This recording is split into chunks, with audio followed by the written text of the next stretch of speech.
Help wanted. In a tight labor market, hiring signs are posted everywhere. How do you cast a wider net to reach the right people about your job opportunities?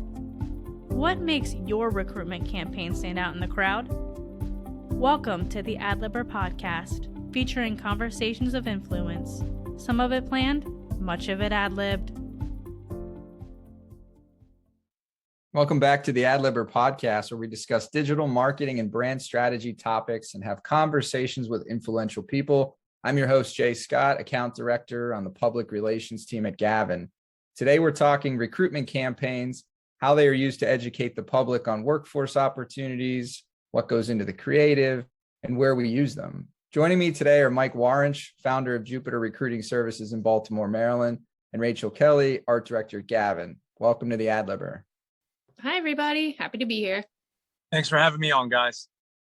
So let's jump into it. Mike, labor market has been tight for a while. Many areas are still struggling to find enough candidates to fill open positions. And you obviously work with both job seekers and employers in Maryland in a variety of industries. Like, what are some of the biggest pain points you've seen in terms of kind of getting the message out there about job opportunities and having the right people see those postings? Absolutely. A great question. I think it's a combination of a few different things, right? Because I think all hiring managers have this comfort zone that they operate within now of saying, I'm going to post an ad on Indeed, on ZipRecruiter, and on LinkedIn, and we'll get the right people that way. And that's not wrong. You can find some really good candidates who are applying that way. But in my opinion, I think you need to couple that with a recruitment campaign. You're going to need to work with your marketing team to get some information out there about social media and try to leverage people's referral networks and sphere of influence. And on top of that, I think it's also important that you're being targeted with your outbound efforts. So it's not just posting an ad. It's also being on these different websites where you can search candidate resumes and be proactive about contacting people and try to generate interest that way as well. So I think it's kind of got to be all-encompassing. So how have you had to maybe adjust your approach? I mean, you're obviously working with individuals and companies. In terms of taking some of that advice, is that something you've implemented more over the course of the pandemic? Oh, absolutely. Massively started using that at a much higher level, primarily leveraging referral networks. Good people know good people. So if a lot of the clients that I work with, we've implemented referral programs for their staff. And if they already had referral programs, making them more lucrative or incentivizing the team more. And part of that, not to dive too deep into that side, but part of that also comes in understanding your staff. Not everyone is motivated by money. Some people want time off, work-life balance, better benefits. Some people do want money. It just varies. So knowing your staff and being able to create a referral program that's going to actually incentivize them and make them want to give referrals and leverage their network, that to me has been the most impactful thing. Because otherwise, we're just posting ads and praying that the right person applies. And when they don't, we're just like, oh, well, this is everyone who's available, so let's make the best of the bunch. And then you wonder why your turnover is terrible. Right. Good segue. I mean, Rach, Gavin's been involved in, many recruitment campaigns over the years, not just here during COVID, but everything's kind of touched, you have manufacturing clients, you've got healthcare clients, you've got education efforts to attract nurses in different markets. What are some of the, I guess, biggest things you've seen change in terms of the creative in these campaigns? What elements kind of stand out over the past year or two in terms of what your team's been tackling? I think there can be a lot of making the funnel, driving candidates to apply as seamless and easy as possible. You want to have a campaign that hits them at multiple touch points and stands out from the noise of everything that's out there. So for example, in healthcare, you can tend to see a lot of blues and a lot of the same stock photography, the same pose portraits. And that's just not standing out. And that's kind of saying that your company is more of the same. So maybe you want to take a look at something a little bit different that stands out, maybe what you wouldn't normally have. Some different colors in there, maybe look at some different photography options, and all in all, speaking in this voice that your candidates would be speaking in. So knowing the lingo that they are using to search for jobs. And like Mike said, knowing what they are looking for, whether it is time with families or, benefits, and speaking to those. Right. I would say, more of the efforts probably are more targeted, right? More specific roles versus a mass hiring dump, right? I mean, most of the ads, billboards or other things that we might be creating for digital assets. I mean, they're going to touch on that in the copy, but they're designed maybe for a more targeted purpose or targeted region, right? We're not just going after, the whole world. We're having to laser focus it a little bit more with what you're creating. I was just going to say, Rachel, you made a great point too, because I think that a lot of companies out there are worried about standing out right now. It's almost like they almost get too bought into the success leaves clues, and they see these things other companies are doing and just conform and align and try to do the same thing, when in actuality, all they're doing is positioning themselves to have more competition for these recruits. Where, Rachel, to your point, that if you create a more kind of in-depth and unique marketing campaign to allow yourself to stand out, the competition gets a lot less, because people are going to be applying to your jobs that aren't applying to others simply because you're just different. So I think that was a great point, Rachel. Yeah, that's exactly right. And like you said, Jay, it's going to be more targeted. So you're thinking really specifically about who your candidates are, what they look like, maybe what their families look like even, and kind of showing them that so that they recognize themselves in these ads and, relate to them. And like I said, in terms of making it a seamless experience, maybe you direct them to a landing page. I think a lot of companies go this route of just putting their job requirements and saying, apply now. And there's no experience when you get to this landing page, telling them what it's like and showing them what it's like through photos. What is it like to work for your company? They're researching you at the end of the day too. So when you finally get their attention through an ad and they finally go to the place you want them to, whether it's a landing page or a careers page, you want that experience to be a really positive one. That is just amazing, Rachel, because I think so many people overlook that. Like, it's one thing to have a job posting for a position open. It's another thing to put marketing efforts behind that and to drive traffic towards that ad. And then to take it a step further, like you said, so many of my clients are like, once we get applicants, we're going to sell them on the culture and on the environment and on the opportunity and all this stuff. It's like, you don't have to wait for them to apply to start selling them on that stuff. To your point, Rachel, you can create a better application experience to allow yourself to highlight those things and, again, attract a different kind of candidate and start selling them before you even talk to them.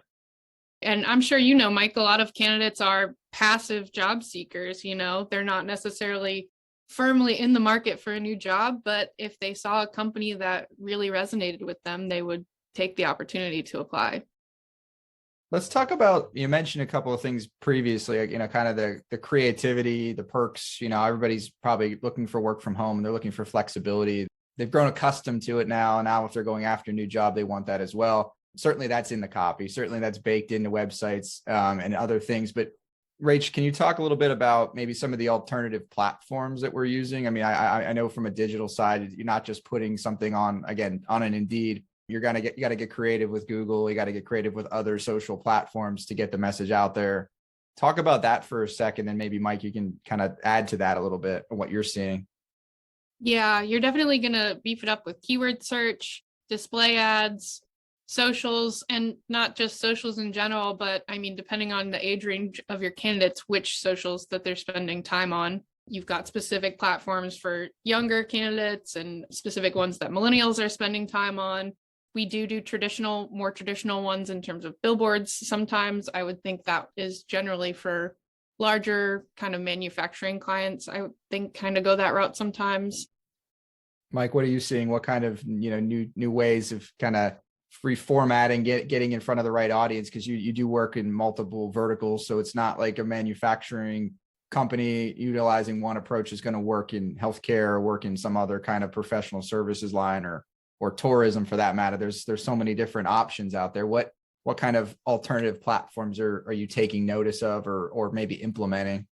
Great question. And honestly, not very different from what Rachel's saying. These social media platforms are the wave of the future, and understanding the demographic that is frequenting these social media sites is as important as anything. But it's the same, right? We still have to cast a wide net. Like, just because you post on TikTok, that doesn't necessarily mean that you're going to scoop up the best, marketing designer between the ages of 18 to 24 or whatever it is. You still want to be leveraging referrals. And, there's certain things that have died as well. Like, you're not going to advertise in a newspaper or magazine anymore. Like, people you're not reaching the demographic you're looking for in that respect. People don't really look for jobs that way anymore. So really, I think the newest up and comer is really social media. And for the record, that does include LinkedIn.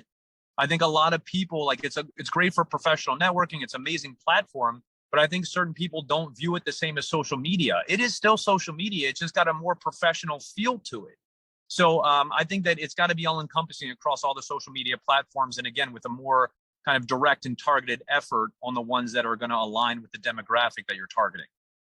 And I think that along those lines of casting a wide net, as you run your campaign and gather metrics about which one is the most successful for you, which platform is landing you the most hits, maybe you direct a little bit more attention to that one. So you can kind of refine it as you run your campaign.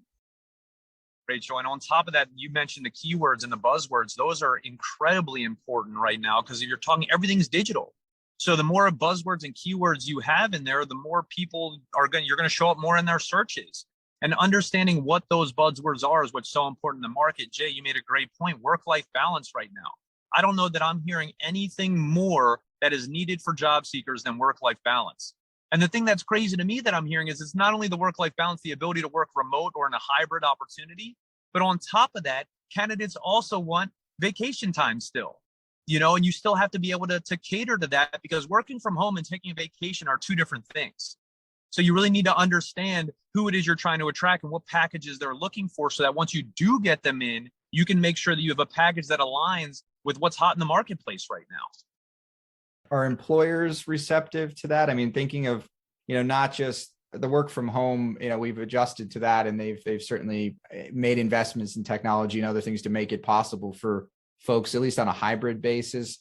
But knowing that they also have to maybe spend a little more on targeting the right candidates on digital marketing campaigns. Is that message getting out there, or are employers embracing the idea of spending more on both of those items to kind of strike a chord with the targets that they're trying to hire? I would say it depends on the hiring manager and on the company. I really try not to generalize. But I've found that typically the people who have been in the workforce longer, people who are a little bit closer to retirement, are more keen on having people in office, are a lot more resistant to the hybrid work models. But I do think that everyone across the board is seeing the value in creating packages that obviously prospective candidates need, whether it's social media, vacation time, the work from home. I think people are coming around to it, but I think just for lack of a better phrase, the less experienced managers, business owners, entrepreneurs are far more open to it because that's the professional world that they've come up in.